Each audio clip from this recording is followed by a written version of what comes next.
Bonjour et bienvenue dans cette nouvelle vidéo. Aujourd'hui, nous allons travailler en électronique. Pas électronique basique comme d'habitude, mais électronique de puissance. Déjà, pourquoi l'électronique de puissance existe? On s'est rendu compte qu'il y a une forte demande des ordinateurs sur le marché. Maintenant, si on a des ordinateurs portables, comment est-ce qu'on doit faire pour charger ces ordinateurs, sachant que ces ordinateurs ont des batteries, parfois de 19 volts ou encore moins. Alors, l'électronique de puissance arrive donc sur le marché, permettant donc de convertir le courant alternatif en courant continu. L'électronique de puissance arrive sur le marché industriel ou encore technologique, en subdivisant 4 grands composants qu'on doit étudier dans nos vidéos suivantes, notamment les régresseurs. Déjà, de prime abord, le régresseur est un convertisseur statique qui convertit le courant alternatif en courant continu. Nous avons également l'onduleur. Lorsqu'on a régressé, on peut encore faire l'opération inverse. L'onduleur, c'est un convertisseur statique également, qui convertit le courant alternatif, le courant continu autant pour moi, en courant alternatif. Ajouté à cela, nous avons ce qu'on appelle les hacheurs. Le hacheur est également un convertisseur statique qui va ici plutôt convertir le courant alternatif en courant alternatif. Lorsqu'on va ajouter à cela, nous avons ce qu'on appelle les gradateurs. Les gradateurs ici là sont des convertisseurs, toujours statiques, qui vont convertir le courant alternatif en courant alternatif. Alors, nous allons commencer par l'étude basique, ce qu'on appelle la technologie. L'électronique de puissance évolue avec ce qu'on appelle la technologie. Alors, en technologie, nous allons étudier ce que c'est qu'une diode.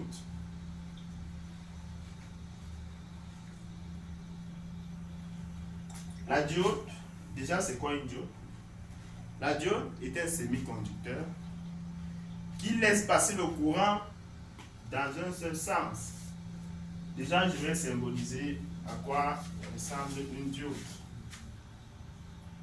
Là, c'est le symbole d'une diode.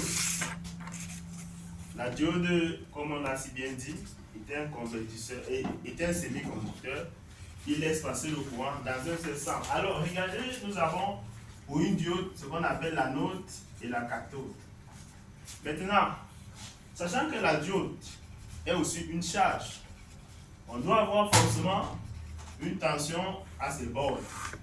Cette tension sera appelée UAK. Maintenant, UAK n'est pas choisi au hasard ou encore n'est pas défini au hasard. Si on a une tension, cela voudrait dire qu'on a un courant.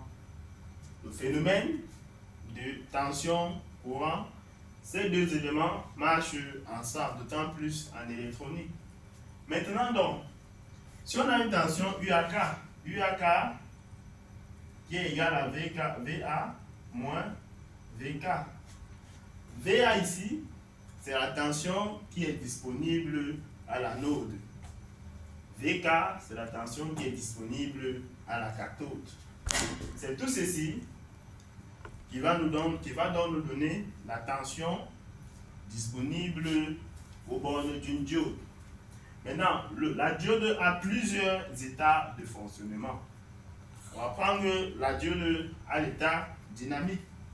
C'est-à-dire qu'on a une diode. Fonctionnement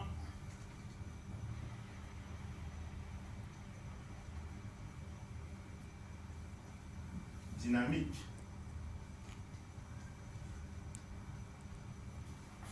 Si la diode fonctionne de manière dynamique, ceci voudrait dire quoi? Que la diode, elle peut être représentée par ce symbole, comme ceci. Voici encore notre diode. Alors, si on représente la diode comme ceci, cela voudrait dire qu'en fait, la diode a une résistance, qu'on va appeler la résistance dynamique. Si on a une résistance dynamique, sachant que la diode s'amorce, on a une tension qu'on va appeler la tension seuil. La tension seuil ici, c'est quoi? C'est la valeur à laquelle la diode peut s'amorcer ou encore la diode devient conductrice. On sait que la valeur de la tension seuil est dans l'intervalle de 0,5 à 0,7 volts. Là, c'est la plage de la tension seuil aux bornes d'une diode. Maintenant, si on a donc ce modèle de la diode, là on a l'anode et là on a la cathode, on aura toujours notre tension UAK. Voilà un peu de manière à ramasser le fonctionnement en dynamique du modèle d'une diode. Là, c'est ce qui est réellement dans les cartes électroniques. C'est comme ça que ça fonctionne. Maintenant, on peut avoir le fonctionnement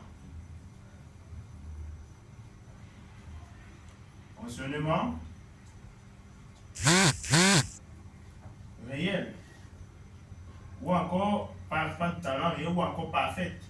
On va prendre le fonctionnement parfait.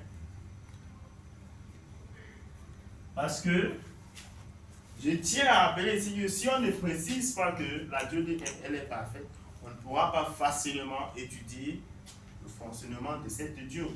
Alors, lorsqu'on parle de fonctionnement parfait, on a deux états. L'état bloqué et l'état passant. On va tracer cela dans un tableau. Là, on va mettre bloqué. Là, on va mettre passant. Alors, si la diode est bloquée, voici le symbole qu'on aura. Là, on aura l'interrupteur. Là, on a l'anode et là, on a la cathode. Tout à l'heure, nous avons parlé de la tension à l'anode et de la tension à la cathode. Et que nous avons dit que la tension qui est à l'anode est appelée VA et la tension qui est à la cathode est appelée VK. Ceci voudrait dire que la tension qui est à la cathode peut être supérieure à la tension à l'anode, puisque si la tension qui est ici est supérieure à la tension qui est ici, la diode ne peut être que bloquée. C'est comme un robinet. Si la tension qui est ici est plus grande que celle-ci, la diode est bloquée. Alors, si la diode est passante, on aura ce symbole-ci. On aura l'anode et la cathode. De même, on a la tension VA et la tension VK. Maintenant, VA est supérieur à VK. Et ici, on va conclure que lorsqu'une diode est passante, la tension UAK à ses bornes est nulle. Ça va se comporter comme un fil conducteur. C'est pourquoi on parle de diode à l'état parfait. Maintenant, ici, si la diode est bloquée, ça veut dire que la tension UAK est différente de 0. Elle peut être négative ou positive. C'est pourquoi on parle de l'état UAK est différent de 0. Maintenant, si on a essayé de ramasser un peu ce que c'est qu'une diode de redressement, on peut ajouter à cela ce qu'on appelle la diode de redressement. Là, on va passer à un autre composant qui nous sera très utile tout au long de notre étude. Ce qu'on va appeler ici le thyristor. Et nous allons prendre quelques exemples. On va prendre ce qu'on appelle le thyristor. Déjà, c'est quoi le thyristor? Le thyristor est également un semi-conducteur, ou encore, on va prendre ça d'une manière simple. Le thyristor est une diode. Sauf que c'est une diode commandée. Là, ça fait une différence entre la diode et le thyristor. Le thyristor est commandé par un courant de gâchette. Alors, on change complètement la structure. On a la tension A, la tension K et un courant de gâchette I, G. Voici comment est-ce qu'on symbolise un thyristor. Maintenant, tout comme la diode, c'est un thyristor. Le thyristor a l'état dynamique, l'état réel, l'état parfait. On ne va pas revenir sur ça, mais on va juste rappeler que le thyristor fonctionne nettement comme une diode, sauf que il faut commander le thyristor. Ça voudrait dire que au lieu d'alimenter uniquement l'anode, ici, on va appeler ça VTH ou encore UAK. Au lieu d'alimenter uniquement l'anode et la cathode peut-être, on va encore envoyer un signal de gâchette ici. C'est à cette période-là qu'on pourra dire que le thyristor est passant. Si on a identifié ces deux éléments, on peut rajouter à cela ce qu'on appelle transistor.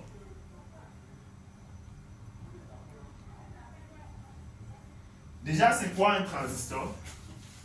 Je vais définir cela de manière terre à terre, comme on a souvent pour acquis de dire. Un transistor est un robinet. Un transistor est un robinet tel que on peut avoir sa représentation comme ceci. Nous voyons nettement qu'ici, nous avons affaire à un robinet. Ici, on a la base. Là, nous avons le collecteur et ici, nous avons l'émetteur. On va supposer que ici, c'est la sortie d'eau. Ça veut dire qu'on a un courant IE ici, qui est la sortie. Là, nous avons la base. On va supposer que c'est la vanne qui est au-dessus de l'eau. Là, on va appeler IB. Et ici, nous avons l'alimentation en eau, qu'on va appeler IC. Tel que IE égale à IB plus IC. Voilà un peu le fonctionnement d'un robinet.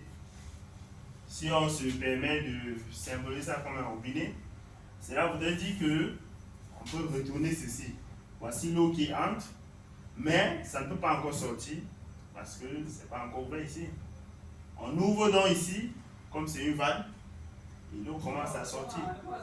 Là, c'est de manière générale comment est-ce qu'on peut représenter un transistor.